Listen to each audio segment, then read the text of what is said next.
Summer 1462.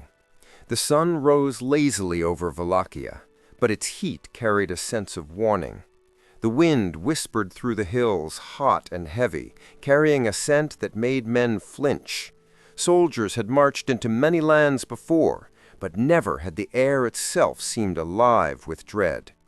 They believed this would be easy, a small principality, a weak prince, a quick victory. They were wrong. The Ottoman army moved in tight columns across the rolling hills, hundreds of soldiers, armor glinting in the morning light, banners fluttering. Horses snorted, uneasy. Even the veterans who had conquered Constantinople and toppled empires felt a prickle of fear crawling up their spines. At first, it was only a faint scent, sharp, sour, impossible to ignore. Then it thickened, like a fog crawling into their throats, settling on their tongues like molten metal. Death, rot, something worse than death, something alive. The scouts slowed. Some dismounted, covering their noses, whispering prayers they didn't believe. The army's pace faltered until the first hill rose before them, and at the summit the world seemed to tilt. It was not a forest of trees. It was a forest of men. Thousands of stakes rose from the ground like dark fingers clawing at the sky, and on each stake hung a body. Soldiers, citizens, anyone who had dared oppose the Prince of Wallachia. Some faces were frozen in horror, mouths wide open in eternal screams. Others looked calm, almost serene, as if death had finally come as a relief from unbearable pain. Some bodies were fresh, still twitching. Others had rotted, swollen and blackened, the skin splitting in the summer heat. 20,000. 20,000 stakes, arranged in perfect geometric lines that stretched as far as the eye could see. Circles, stars, concentric rings, a grotesque monument to fear. The soldiers froze. Their weapons felt heavy in their hands. Horses refused to step forward. Even the most hardened men, veterans of countless wars, began to gag, some vomiting from the stench. Others turned their faces, unwilling to see what had been done to their comrades. The forest of the dead was not random. Every stake had a purpose. Every body was a message. This was no chaotic massacre. It was a carefully calculated warning, a map of cruelty, a theater of terror. And the playwright, the director, the god of this nightmare, was Vlad Dracula. At the front, Sultan Mehmed II himself rode slowly, his expression unreadable. He had seen cities fall, armies destroyed, rivals beheaded, but even he had never witnessed anything like this. He stopped his horse, staring at the forest with a mixture of disbelief and horror. His jaw tightened. He looked at his generals. None of them spoke. Even the most confident commander could not meet the Sultan's eyes. Is this real?" a young soldier whispered, barely audible over the buzzing of flies and the moans of the dying. "Yes," said a veteran, voice trembling. "Every one of them. All ours. All here for him." Mehmed inhaled slowly, the stench burning his lungs. This was a man who had watched Constantinople fall under his cannons, who had ordered mass executions without hesitation. And yet this was something beyond comprehension. The Ottoman army had expected a prince, a rebellion easily crushed. Instead, they were staring at a landscape of engineered horror. And at the center of it all was a message for the Sultan himself. "This is what happens to my enemies. This is what happens to you if you cross me." Vlad had studied the Ottomans. He had grown up in their courts, watched their punishments, memorized their methods. He understood psychology. He understood fear. He understood the way a man could be broken not just in body, but in mind. And he had spent years perfecting it. The stakes were not just tools of execution. They were tools of war. The soldiers whispered among themselves. Some wept. Some prayed. Some cursed the man who had created such a nightmare. They had marched thousands of miles through rivers and forests, hungry and exhausted, And now, at the end, they faced not a battle, but a psychological trap. Every step forward felt like walking into the belly of death itself. Vlad's genius was not only in the killing, it was in the display. He had positioned high-ranking enemies on the tallest stakes, lower-ranking soldiers closer to the ground, creating a hierarchy of terror. The geometry, the order, the sheer scale, all of it screamed a single truth. I am in control. You are nothing. Sultan Mehmed's eyes finally fell on one figure. Hamza Pasha, a captured Ottoman commander impaled at the highest stake, dressed in the remnants of his armor. The message was clear. Even the best men could fall. Even the mighty sultan could be humiliated. The air was filled with sounds no one would ever forget. The soft creaking of wood, the whisper of hot wind through rotting bodies, the occasional groan of the living, and somewhere beneath it all, the moaning of men clinging to life, too weak to scream, but too conscious to die. The Sultan's generals urged him forward. Supplies were ready, soldiers were ready, but Mehmed did not move. He studied the forest in silence. Finally, he spoke, voice low. A man who can do this, a man who understands fear in this way, he is not like any enemy we have faced. The words were not admiration, they were recognition. Vlad's terror was working. It was more effective than any army, more deadly than any sword.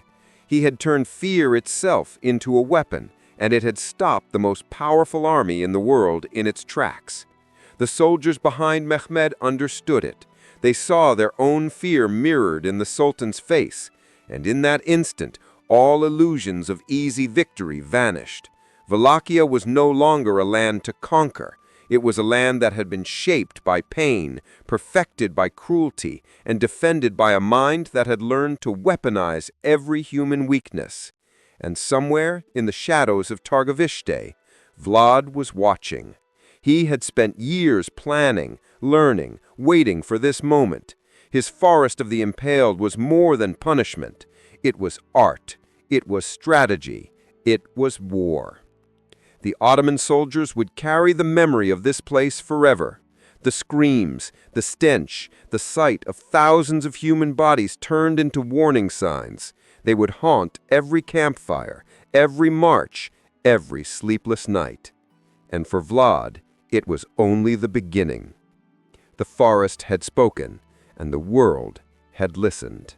The gates of Targovishte opened slowly, revealing the stone walls of Vlad's court.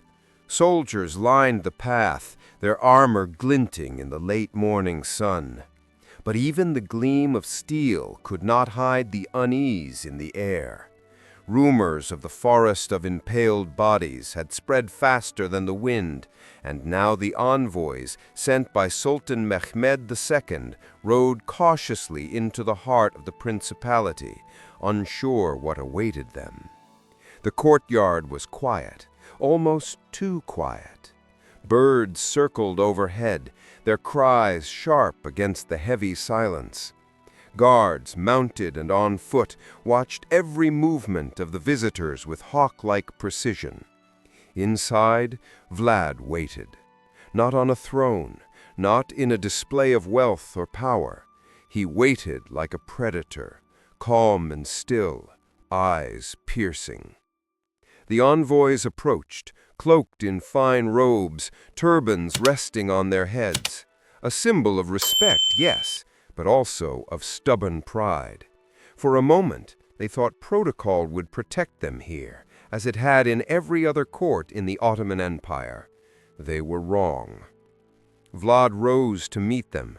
His presence alone made the air heavier, as if gravity itself had bent toward him.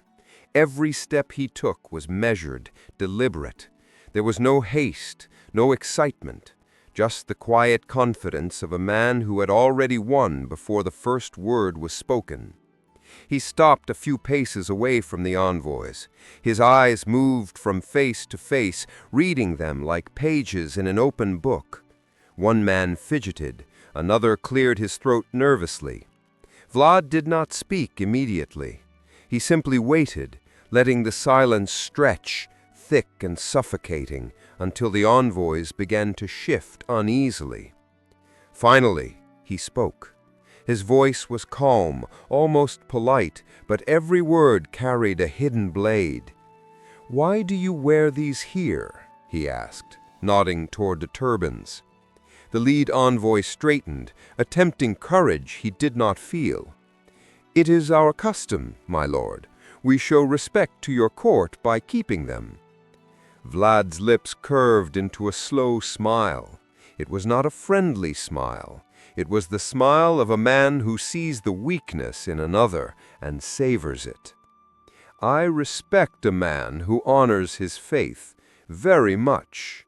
Let me help you honor it forever." The envoys froze. There was no hint of jest, no mockery. The calm in Vlad's voice was worse than screaming. His men stepped forward, carrying tools, hammers, spikes, and strips of iron. The envoys' eyes widened in terror, but it was too late to protest. One by one, their turbans were fastened to their skulls, not just attached, but nailed with precision, pain measured to inflict maximum suffering while keeping them alive. Every movement, every breath became a message. Pain and humiliation were no longer accidents, they were instruments. The courtyard watched in silence. Peasants and nobles alike had gathered, whispers frozen on their lips. Vlad turned the act into theater. Every detail was deliberate. The hammers striking, the screams, the blood dripping, the eyes of the envoys widening in disbelief. Each moment was designed to teach a lesson. Disobedience, pride, or defiance could be punished in ways the mind cannot forget. After the procedure, the envoys were released. They stumbled from the court, bodies trembling, minds broken. They would return to Constantinople, not with messages of diplomacy, but with a warning so vivid that it would haunt them forever. Vlad had weaponized their fear. He had made them messengers of horror without killing them outright. This was his method. Not madness, not rage, but calculated terror. He understood the human mind more than most men understood swords or shields. He knew that pain was temporary, but fear could last a lifetime. And fear, when directed skillfully, could control entire populations, entire armies. Inside the court, Vlad leaned against a carved column. He did not smile or laugh. The act had been deliberate, but for him it was just another calculation, another step in a plan years in the making. The court had seen many rulers, many princes, many punishments. But none had executed cruelty with such precision. None had understood the artistry in terror. He looked toward the horizon, imagining the reactions of his enemies. The Sultan himself would soon hear of what had transpired here, and when he did, Vlad knew, the memory of the forest would pale in comparison to the psychological scar left by this display. Every movement, every decision in that court was part of a larger strategy. Fear could be measured, deployed, and amplified. Orders could be given without raising a sword. Obedience could be extracted without battle. Vlad had learned these lessons during his captivity in the Ottoman Empire, years ago when he was forced to watch power exercised through terror. Now he applied them with precision all his own. Even his closest advisors understood the rules of this court. Speak only when spoken to, act only when commanded, fear only when necessary, but never forget the lessons embedded in every glance, every command, every act of cruelty. The envoys would return to the Sultan as living proof Vlad was not a child of rage, but a master of fear. Every whisper they carried would spread through Constantinople like wildfire, and Vlad's reputation would grow not just as a man who killed, but as a man who could bend the minds of men, twisting loyalty, obedience, and terror into weapons stronger than any army. Outside, the streets of Târgoviște were quiet. The air seemed lighter now, as though the city itself breathed in relief at the knowledge that their prince was in control. But in the hearts of the envoys, and eventually in the minds of the Sultan and his generals, the terror had taken root. Vlad had won again, not with swords or numbers, but with the most formidable weapon of all, the human mind. And as night fell, the court remained alive with whispers and unease. Every servant, every soldier, every noble knew the truth. Disobedience would be punished, cruelty was precise, and fear was law. Vlad's mastery of terror was complete. The forest had warned the Sultan, the court had taught him the depth of Vlad's mind, and now the stage was set for the next move in a war that would test the limits of courage, strategy, and humanity itself. This was Vlad the Impaler. Not just a man, but a force that turned horror into power, pain into obedience, and fear into an art form. The sun had barely set when Vlad's men moved into the night. Darkness stretched across the land like a velvet cloak, hiding intentions, movements, and lives from the eyes of the unprepared. Târgoviște slept uneasily, as if the city itself could sense what was about to happen. Outside its walls, the forests and hills waited, silent witnesses to the war that would not be fought in open fields, but in shadows. Vlad had learned from his captors in the Ottoman Empire. He had watched how fear could be weaponized, how terror could break armies without ever meeting them in full battle. And now he applied every lesson he had learned, every calculated cruelty he had observed, to his homeland. The Ottoman envoys had returned with their mutilated turbans, whispers of fear spreading through Constantinople. But this was only the beginning. Vlad's war was not diplomacy, it was total domination through terror. Small units of soldiers, sometimes no more than 50 men, slipped silently through the forests. They wore the captured uniforms of Ottoman soldiers, carried stolen weapons, and knew enough Turkish to create confusion among their enemies. Their targets were not cities or fortresses. They were supply wagons, encampments, and isolated soldiers. Each strike was brief, precise, and devastating. Fires ignited in tents, horses stampeded through camps, ammunition stores were destroyed. Panic spread faster than the flames. Ottoman soldiers, hardened by decades of campaigns, found themselves jumping at shadows. Every rustle in the night, every glimmer between the trees became a potential threat. And that was the point. Vlad was not merely attacking bodies, he was attacking minds. He was teaching them that nowhere was safe, that every step, every breath could be the last. The raids were swift and deadly. No mercy was shown to anyone caught outside the protection of their encampments.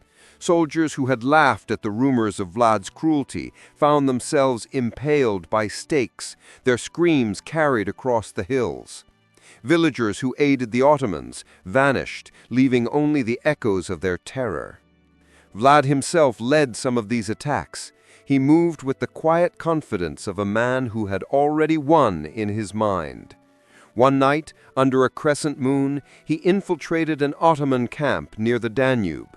Lanterns flickered, horses whinnied in fear, and men shouted warnings they knew would come too late.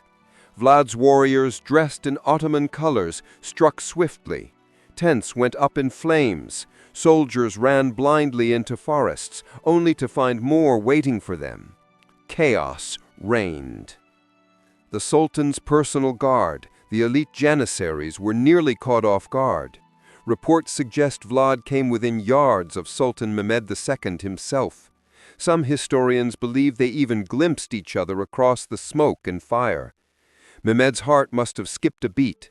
His vast army, unmatched in size and experience, had almost been pierced by a force smaller than 1/3 of its number.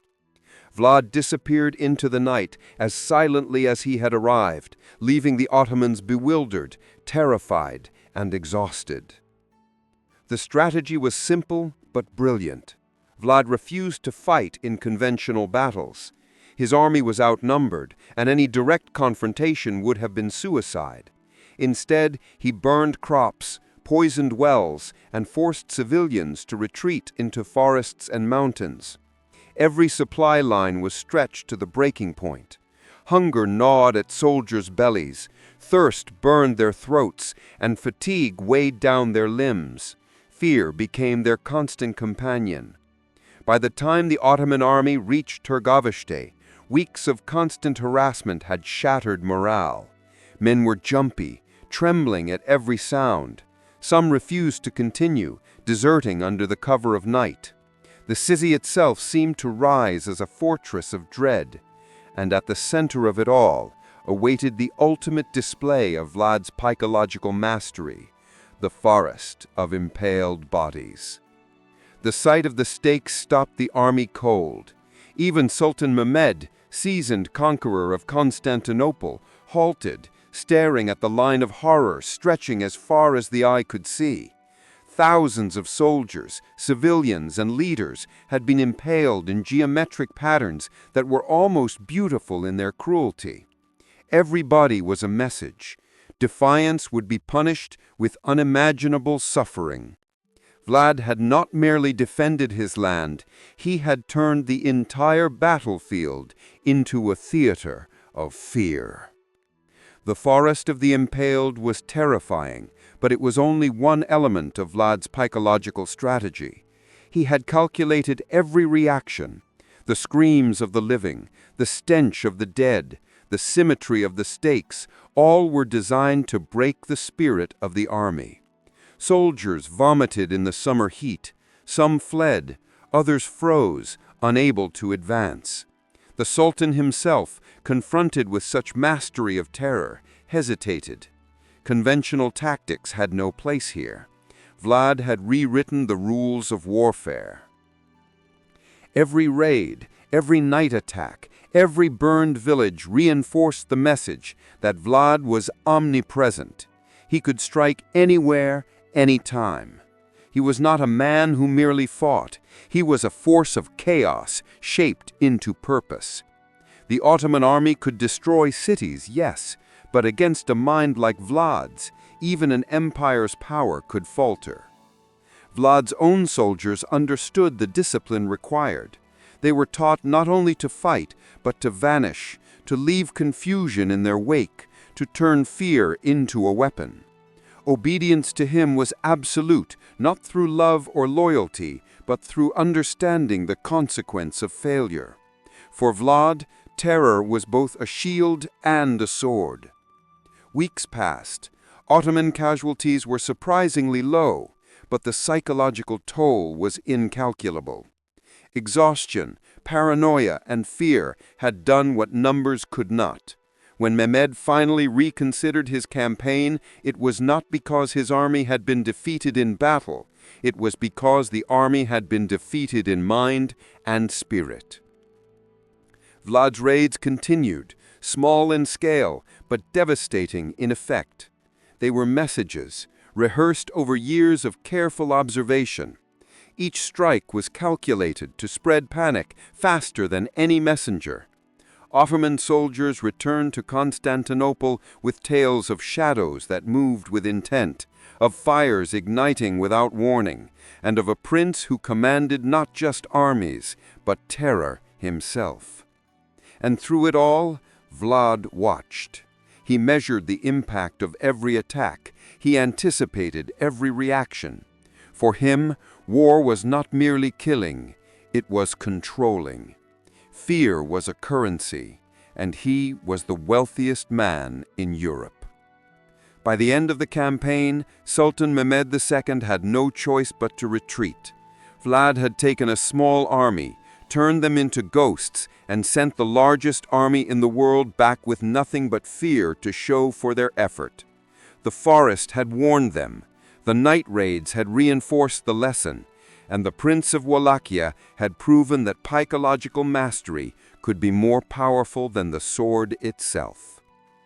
The land itself bore witness. Fields were burned, villages abandoned, rivers choked with dead livestock, and Vlad's message was clear. This was his world, his terms, and anyone who dared challenge him would pay a price beyond imagining. By the time the Ottoman army withdrew, Vlad had accomplished what no general had before. He had turned the most powerful military force on earth into a frightened, retreating shadow of itself. And yet, he was far from finished. The tools he had forged to defend Wallachia would soon be applied closer to home, shaping loyalty, obedience, and terror in ways that would define his reign for years to come. Vlad had not only defended his land, he had rewritten the rules of war, and in doing so, he had etched his name into history, not just as a ruler, but as a master of fear, a strategist who wielded terror with the precision of a surgeon and the cruelty of a god. The sun rose over Târgoviște like a pale witness to the horrors about to unfold. Vlad sat in his hall, the echoes of his victories against the Ottomans still resonating in his mind. But he knew the war outside the borders was only part of his rule. True power, he understood, was not earned merely through defending the land. It was enforced within. Loyalty must be absolute. Fear must be permanent. And every noble, every merchant, every peasant must understand that disobedience had consequences too terrible to imagine. The boyars, the nobility who had once plotted against his family, who had betrayed his father and allowed his brother Mitya to be buried alive, were his first targets. Invitations were sent for a feast, a grand display of reconciliation and ceremony. The nobles arrived, adorned in their finest silks and gold, thinking they had survived the chaos of war, thinking they might negotiate or even flaunt their cleverness. They were wrong. Vlad's eyes swept across the hall, calm and unreadable. "How many princes of Wallachia have you served?" he asked, his voice steady, almost casual. The nobles, proud of their cunning and survival, answered without hesitation. They boasted of outliving 12, 15, even 20 rulers. They had survived intrigue, assassination, and rebellion. Now they would learn that survival had a new definition. Vlad did not smile. He gave an order, measured and deliberate. Every word was a blade. The older boyars, the architects of his family's ruin, were seized immediately. Outside the palace walls, stakes were prepared. Vlad personally oversaw the placement of each one, ensuring that the execution would last. The spikes were inserted carefully, avoiding vital organs, designed to stretch suffering over hours, sometimes days. Pain was not accidental. It was the instrument of power. The younger, stronger nobles and their families were not spared, but they were given another form of torment. They were stripped of their fine clothes, marched miles to the ruins of Panati Castle, and forced to rebuild it with their bare hands. Stones cut their fingers, exhaustion broke their spirits, hunger gnawed at their resolve. Months passed. Many died during the work. The survivors returned, changed forever. They were no longer nobles with pride. They were servants, molded by fear. Vlad had reshaped the social order of Wallachia in a single, horrifying campaign. This was not random cruelty. It was strategy. By purging the old power structure and instilling terror, Vlad eliminated threats before they could emerge. Obedience was no longer a choice, it was survival itself. Peasants watched the impalements from a distance, learning the rules without ever stepping into the palace. Fear spread faster than any messenger, faster than any law or decree. It became invisible armor for Vlad's control, surrounding him as surely as his walls and soldiers. But his campaigns of terror did not stop with the boyars. Merchants who overcharged or attempted to profit from desperation were dragged into the streets and impaled. Entire villages could be punished for rumor or defiance. The method was precise, measured, terrifyingly deliberate. Every act reinforced a single principle. Vlad's will was law, and defiance meant suffering. The forests and mountains of Wallachia became theaters of terror. Travelers and messengers carried tales of impaled bodies along every road, in every city, along every pass. Parents warned children not to wander too far. Soldiers and servants learned to obey without hesitation. By the time news of Vlad's campaigns reached Hungary and the Ottomans, his reputation had transformed from a cunning prince to a living legend of horror. In his palace, Vlad observed the effects with a cold detachment. He understood the human mind better than most men understood strategy. Quick executions taught lessons, yes, but prolonged suffering carved obedience into memory. Impalement was not merely a tool for punishment, it was a psychological weapon applied with precision to reshape society. The nobles, once sly and calculating, now moved like shadows in the halls, careful never to anger him. Merchants, who once bargained boldly, now trembled at every decision. Peasants, who had once whispered discontent, now kept their voices low, understanding instinctively that silence was safety. Vlad had converted fear into infrastructure, terror into governance, and suffering into law.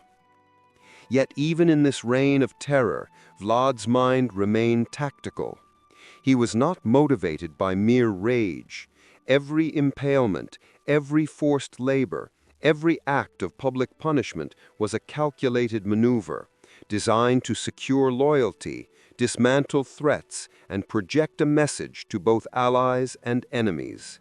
Fear became currency, and Vlad spent it wisely, ensuring that obedience was not bought with gold, but with terror. Outside the palace, the effects were visible. Roads were lined with stakes, not only as punishment, but as warning. Villages followed his decrees without hesitation.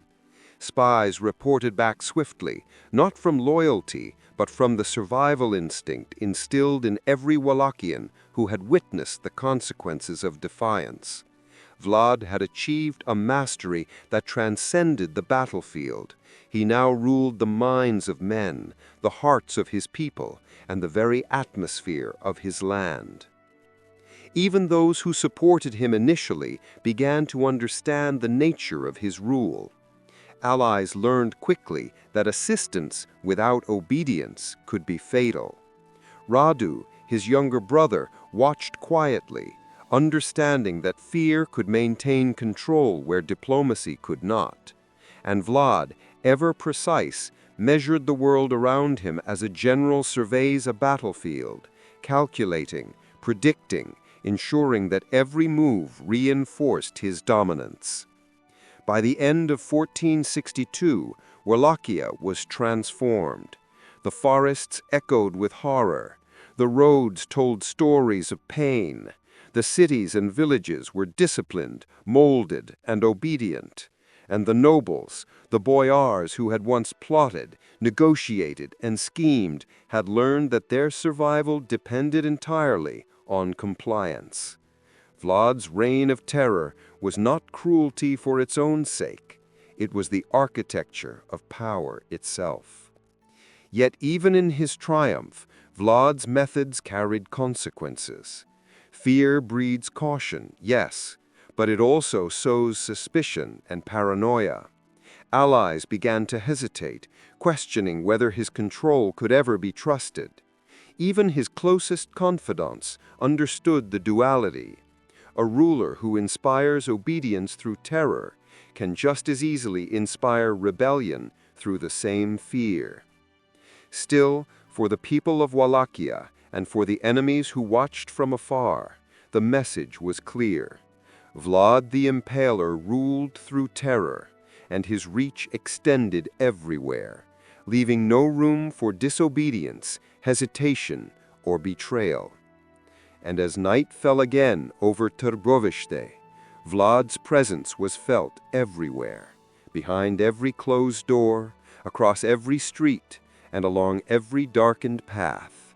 Fear had become law, and Vlad had become its master, shaping a land and a people into instruments of his will, preparing for the wars yet to come. The summer of 1462 was hot, the kind of heat that made the earth crack and the air shimmer. From the walls of Târgoviște, Vlad watched the horizon as if the land itself carried messages. His spies returned daily with news, rumors, observations, and precise reports of enemy movements. The Ottoman Sultan Mehmed II, the same boy who had shared his childhood, now marched with an army unmatched in size and strength. 60,000, some said 90,000 men, the finest soldiers in the world, moving south like an unstoppable tide. And Vlad had only a fraction of their number, 30,000 at most, many of them peasant conscripts armed with sharpened stakes, axes, and their determination to survive. Vlad did not panic. He had learned the art of fear not just from captivity, but from survival. Numbers alone did not win battles. Strategy, terror, and unpredictability could bend even the mightiest army. He called his generals, his closest soldiers, and outlined a plan that was as bold as it was brutal. Scorched earth, night attacks, deception, every element designed to strip the Ottomans of confidence, to make them question every step, every shadow, every sound. "Leave nothing behind," Vlad commanded. "Crops, livestock, food, water. Burn, poison, destroy. Let the land itself resist them." His soldiers nodded, understanding instinctively that this was not merely strategy, it was survival. An army marches on its stomach, and we will starve theirs before swords meet shields. The Ottomans advanced, confident in their numbers, trained in siege and conquest. Villages along the Danube were abandoned, wells poisoned, and fields set aflame in calculated retreats. Soldiers marched expecting resistance at every turn. Instead, they found emptiness. Villages were silent. Roads were blocked by fallen trees and barricades. And then the raids began. Small units of Vlad's men slipped from the forests like shadows. Dressed in Ottoman colors, speaking enough Turkish to confuse the enemy, they struck tents, supply wagons, and small detachments before vanishing into the night. Fires erupted, horses stampeded, and soldiers were cut down before they could call for help. Panic spread through the ranks faster than flames could spread through the tents. Every night was a lesson in fear. Vlad knew the psychological toll was as important as the physical. Mehmed's soldiers, seasoned veterans who had conquered Constantinople, began to lose confidence. Sleep became impossible. Hunger gnawed at them. Every rustle in the forest became a potential ambush. The constant uncertainty wore down morale. Vlad's genius was in the invisible army, the fear that moved ahead of him, unseen yet felt everywhere. By mid-June, Vlad received reports of the Sultan's personal approach. Mehmed, with his elite janissaries and personal guard, was near Târgoviște. This was the moment Vlad had anticipated for months, possibly years. A small force could not match the Ottomans head-on, but they could teach the empire a lesson it would never forget. Vlad gathered his commanders. "We strike at night," he said. 10,000 men, no more. We dress in their colors. We know their language. We create chaos, and we disappear before they can respond. The Sultan will see me in the dark, and he will understand that fear is more powerful than numbers." His voice was calm, yet it carried the weight of certainty. The night of the attack arrived. The moon was a sliver in the sky, barely illuminating the forest paths. Vlad's men moved like ghosts, slipping through shadows, keeping silent. Fires were lit in the enemy camp, strategically placed to create confusion and panic. Soldiers ran into each other, shouting in Turkish, only to be cut down by forces they could not distinguish from friend or foe. Fires erupted, horses stampeded, and ammunition exploded. Chaos became a weapon, wielded with precision. Vlad moved through the camp, surveying the destruction. He was close enough to glimpse the Sultan himself, protected by his janissaries, his eyes wide with disbelief. Mehmed had faced many battles, seen walls fall and cities burn, but he had never encountered a force like this, a small army that struck like wind, invisible, unstoppable, terrifying. Hours passed. Vlad's men accomplished what they had set out to do. They could not capture Mehmed, but they left him shaken. Retreat was orderly for the Sultan, but the psychological damage was catastrophic. The most powerful army in the world had been outsmarted, harried, and haunted by a prince who fought not with numbers, but with terror and cunning. The next morning, Vlad surveyed the results.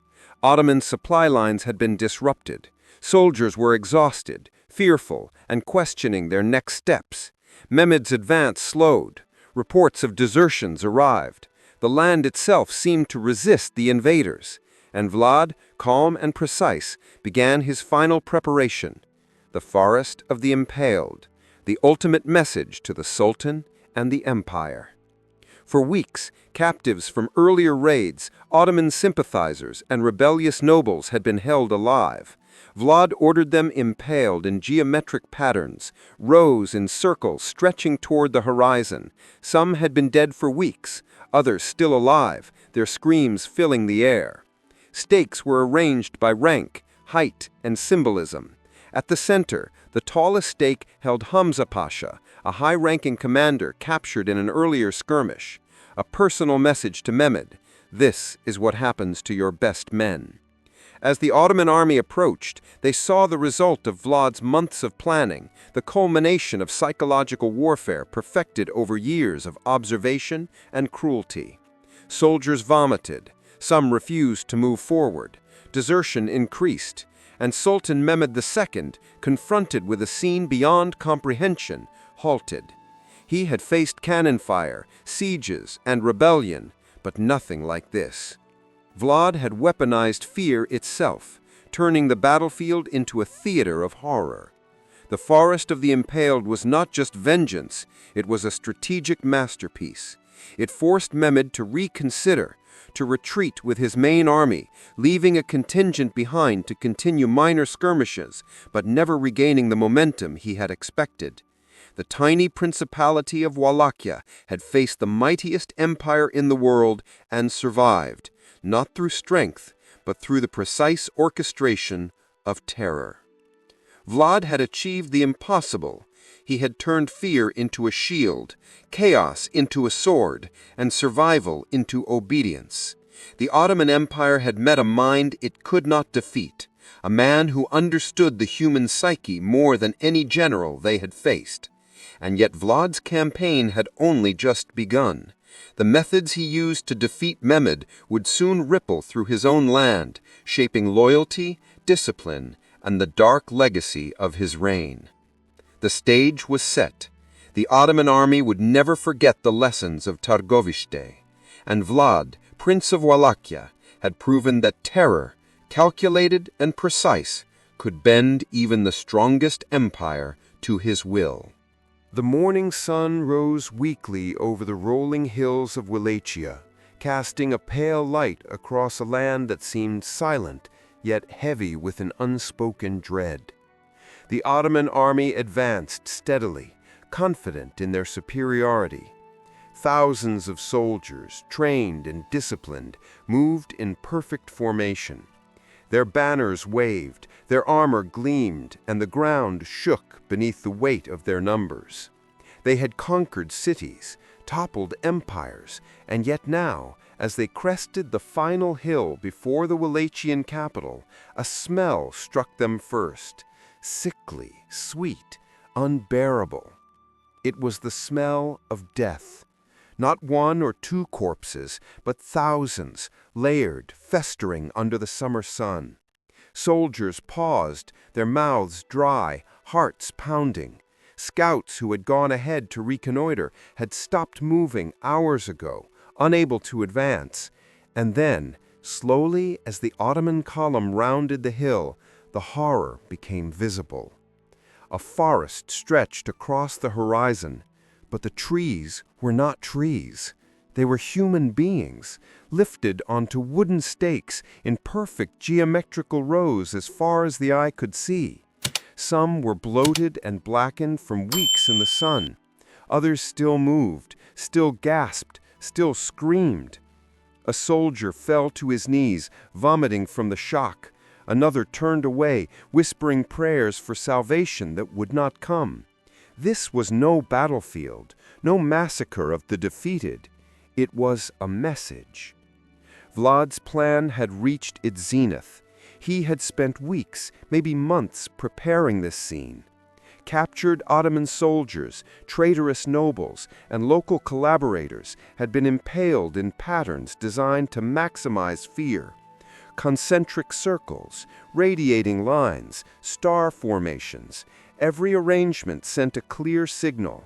I control life and death, and no one is beyond my reach. At the center of it all, on the tallest stake, was Hamza Pasha, a high-ranking commander captured in an earlier raid. His uniform, tattered and bloodied, faced the route of the Sultan's approach. A message in living horror, a direct challenge to Mehmed II. This is what happens to your best men. Imagine what awaits you. The Ottoman commanders were paralyzed. Their experience and training offered no guidance for this. One soldier, hardened by years of conquest, whispered that the screams could be heard for miles. Another could not stop shaking, staring at the rows of bodies, trying to comprehend the scale and the cruelty. The sheer calculated terror left them dumbfounded. Sultan Mehmed II himself halted his horse. He had crushed rebellions, overseen mass executions, and seen the walls of Constantinople crumble under his cannons, yet even he could not fully process what lay before him. Contemporary accounts describe him staring silently, his advisors at a loss. The forest of the Impaled had done what months of battles and skirmishes could not. It had shaken the mightiest military mind in the world. Vlad's strategy was flawless. He had known that a direct battle would be suicide. Instead, he had weaponized fear. The scorched earth tactics had already strained supply lines and exhausted troops. Night raids had sown panic. And now, the visual terror of thousands impaled, alive, dead, and in between, was the final psychological hammer. The Ottoman army could fight, but their minds were already bending under the weight of horror. Some soldiers refused to advance.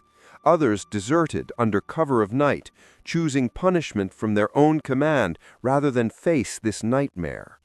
And Sultan Mehmed, despite all his experience and power, had no choice but to retreat. The forest of the Impaled had transformed Wallachia itself into a weapon, a landscape of fear and control that no conventional army could conquer. Vlad's meticulous planning extended even to the smallest details. Victims were arranged by rank, height, and symbolism.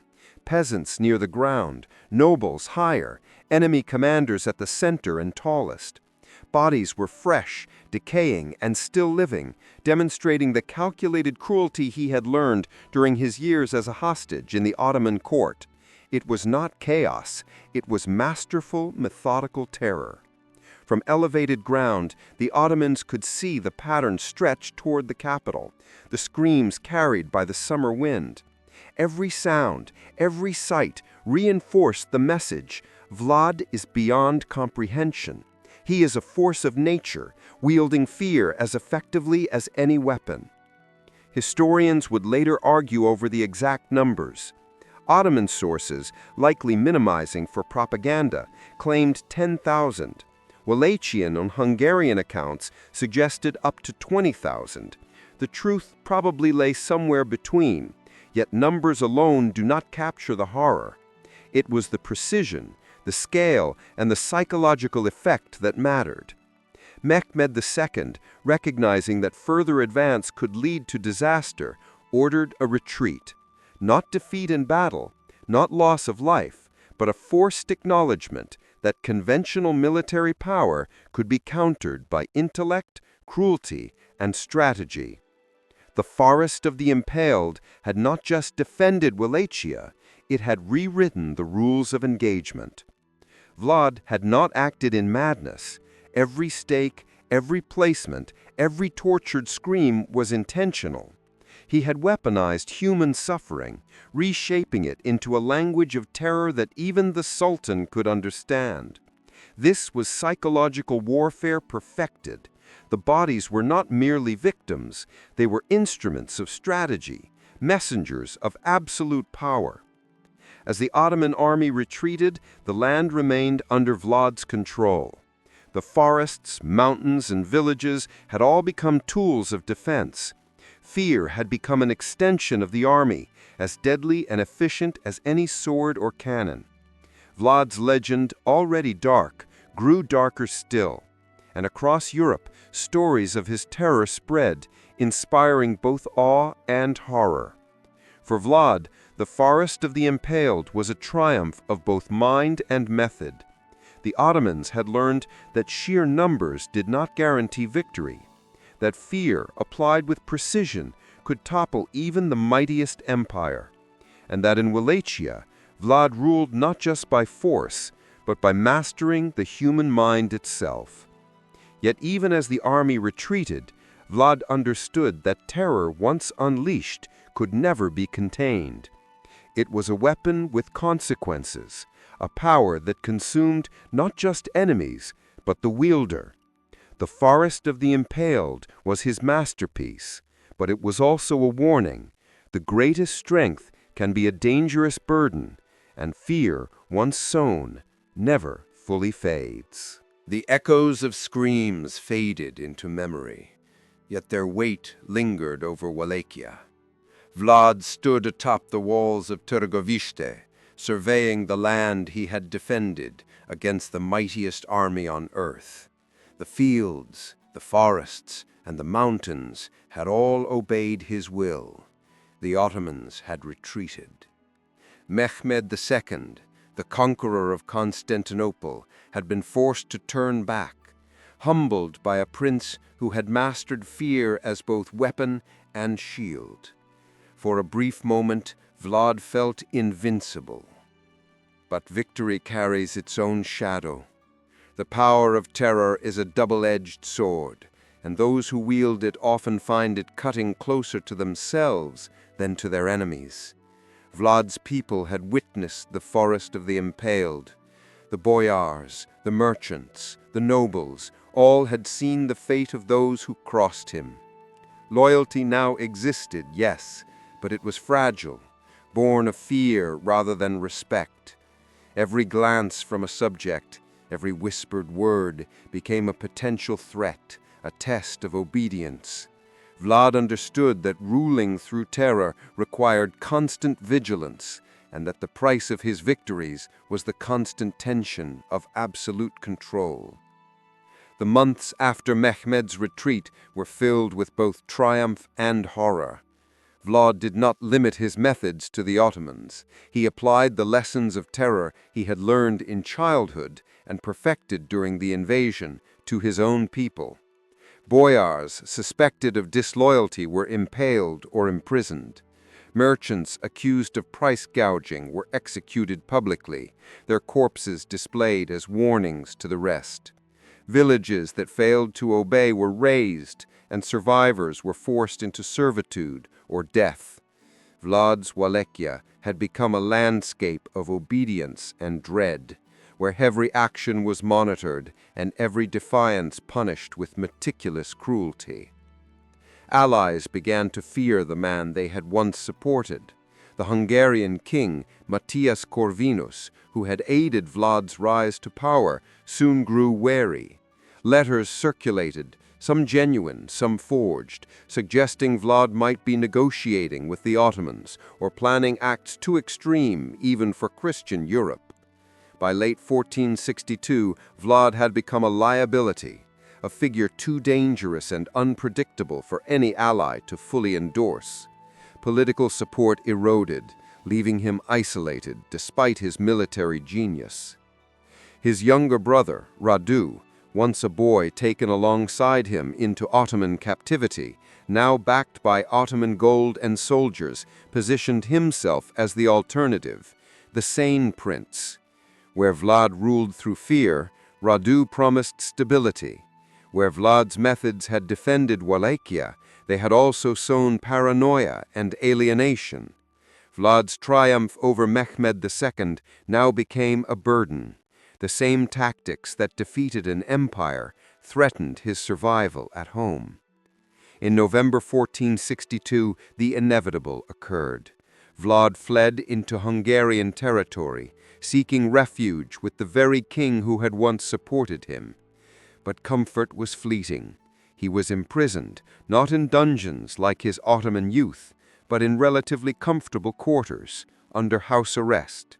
He married a Hungarian noblewoman and had children, living as a model prisoner outwardly, yet the mind that had mastered terror never rested.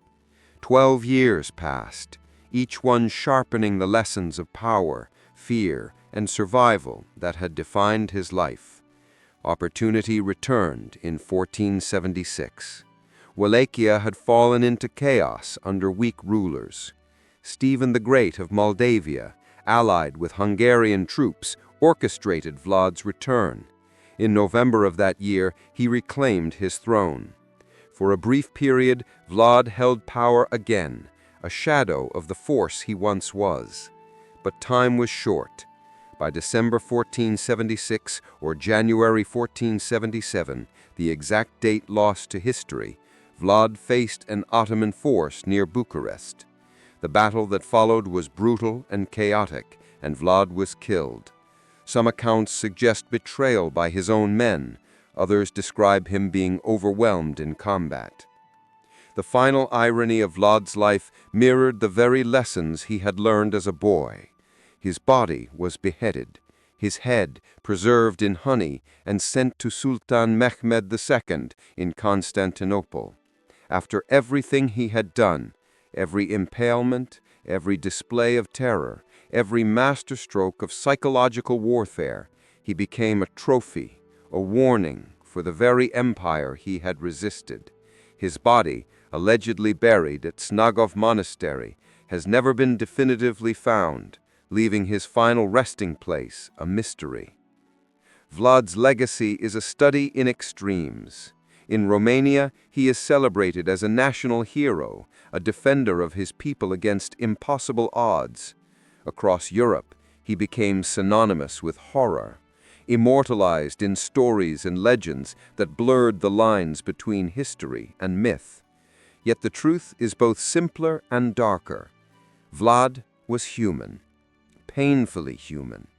He was shaped by captivity, broken and forged by trauma, and taught that power came through terror. The forest of the Impaled was not madness. The night raids were not chaotic violence. Every action, every cruelty, every scream and impalement was calculated. It worked. Against impossible odds, Vlad had bent a mighty empire to his will. But the same methods that achieved military genius also isolated him, eroded his alliances, and ultimately contributed to his downfall. Fear is a weapon, but it is also a curse, consuming the wielder as surely as it bends the enemy. In the end, Vlad's life is a paradox. He was both defender and destroyer, hero and monster, genius and prisoner of his own methods. He mastered fear to preserve Wallachia, but he could not escape the consequences of wielding it.